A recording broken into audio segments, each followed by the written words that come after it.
ഹിന്ദി അറിയാം ഫുള്ള് അറിയാം ഹിന്ദി. ഏത് അത് എന്താ പോയി കാത്തിയോ? എനിക്ക് ഫുള്ള് ഹിന്ദി അറിയാം. എനിക്ക് സത്യമായി എനിക്ക് ഹിന്ദി ഒരക്ഷരം വായിക്കാനും അറിയില്ല, എഴുതാനും. ഞാൻ ഹിന്ദി സംസാരിക്കും, പക്ഷെ സ്കൂളിൽ പഠിച്ച ഹിന്ദി ഇങ്ങോട്ട് വരണ്ട. ആ ഹിന്ദി ഇങ്ങോട്ട് വരണ്ട, അത് നമുക്കറിയില്ല. ഉത്തരി ഉത്തരി നല്ല ഉത്തരം.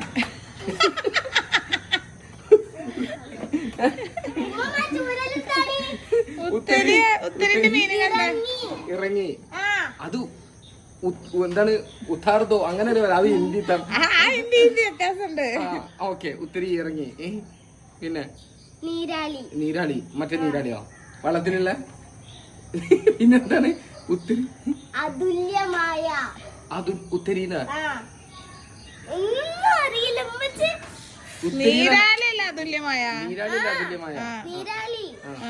പിന്നെ ഞങ്ങളുടെ നീരാളി എന്ന് പറഞ്ഞാൽ എന്താ പറയുക വള്ളത്തിൽ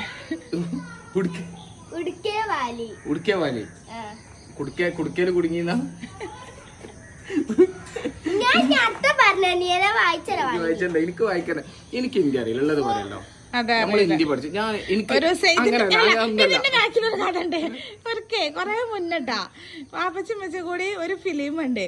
അപ്പൊ ഞാൻ പറഞ്ഞേ ഉമ്മച്ചി പറഞ്ഞേ ഇമ്മച്ചിക്കൊന്നും മനസ്സിലായില്ല, പക്ഷെ നല്ല ഫീലിംഗ് ഒരു ഹിന്ദി ഫിലിം. ഞാൻ വാപ്പച്ചനോട് ചോദിച്ചേ, വാപ്പച്ച ഇങ്ങനെ എല്ലാം അറിയുന്ന ആൾക്കാരെ ഇരിക്കുന്നത്. വാപ്പച്ചനോട് എന്താണ് അതിന്റെ മീനിങ് ഒന്ന് പറഞ്ഞിട്ട് എനിക്ക് ഓർമ്മയുണ്ട് കൊറേ മുന്നേ. അനക്കെന്താ മനസ്സിലായി? അതെന്നൊക്കെ മനസ്സിലായി.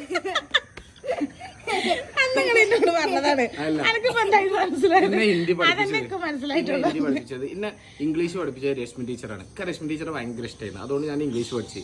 ഹിന്ദി പഠിപ്പിച്ച നളിനി ടീച്ചറായിരുന്നു. എനിക്കതിന് തീരെ ഇഷ്ടമല്ലായിരുന്നില്ല. അങ്ങനല്ല, നമുക്ക് പേഴ്സണലി നമുക്ക് ഇഷ്ടമല്ല, അതുകൊണ്ട് ഞാൻ ഹിന്ദി പഠിച്ചില്ല. അതാണ് സംഭവം. നമ്മൾ അങ്ങനെയല്ലോ, എല്ലാവർക്കും അറിയാം. ബേസിക്കലി നമ്മൾ സ്കൂളിൽ പഠിക്കുമ്പോൾ നമുക്ക് ഇഷ്ടമുള്ള ടീച്ചേഴ്സിന്റെ സബ്ജക്ട് നമ്മൾ വേഗം പഠിക്കും. തെജ്മൽ സാറ് വളരെ ചങ്കാണ്. അപ്പൊ അതേപോലെ നമുക്ക് ഒരു താല്പര്യം. നമ്മളന്ന് നളൻ ടീച്ചർ അങ്ങനായി, നമ്മളന്ന് പഠിച്ചില്ല. പിന്നെ ഞാൻ പോണക്ക് ഡ്യൂട്ടി ഉണ്ട്.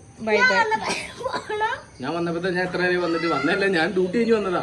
അപ്പൊ ഒരു വേറെ 1-2 പ്രശ്നങ്ങളുണ്ടായി ഹോസ്പിറ്റലിൽ. അപ്പൊ ഞാൻ അത് പോയി സോൾവ് ചെയ്യട്ടെ.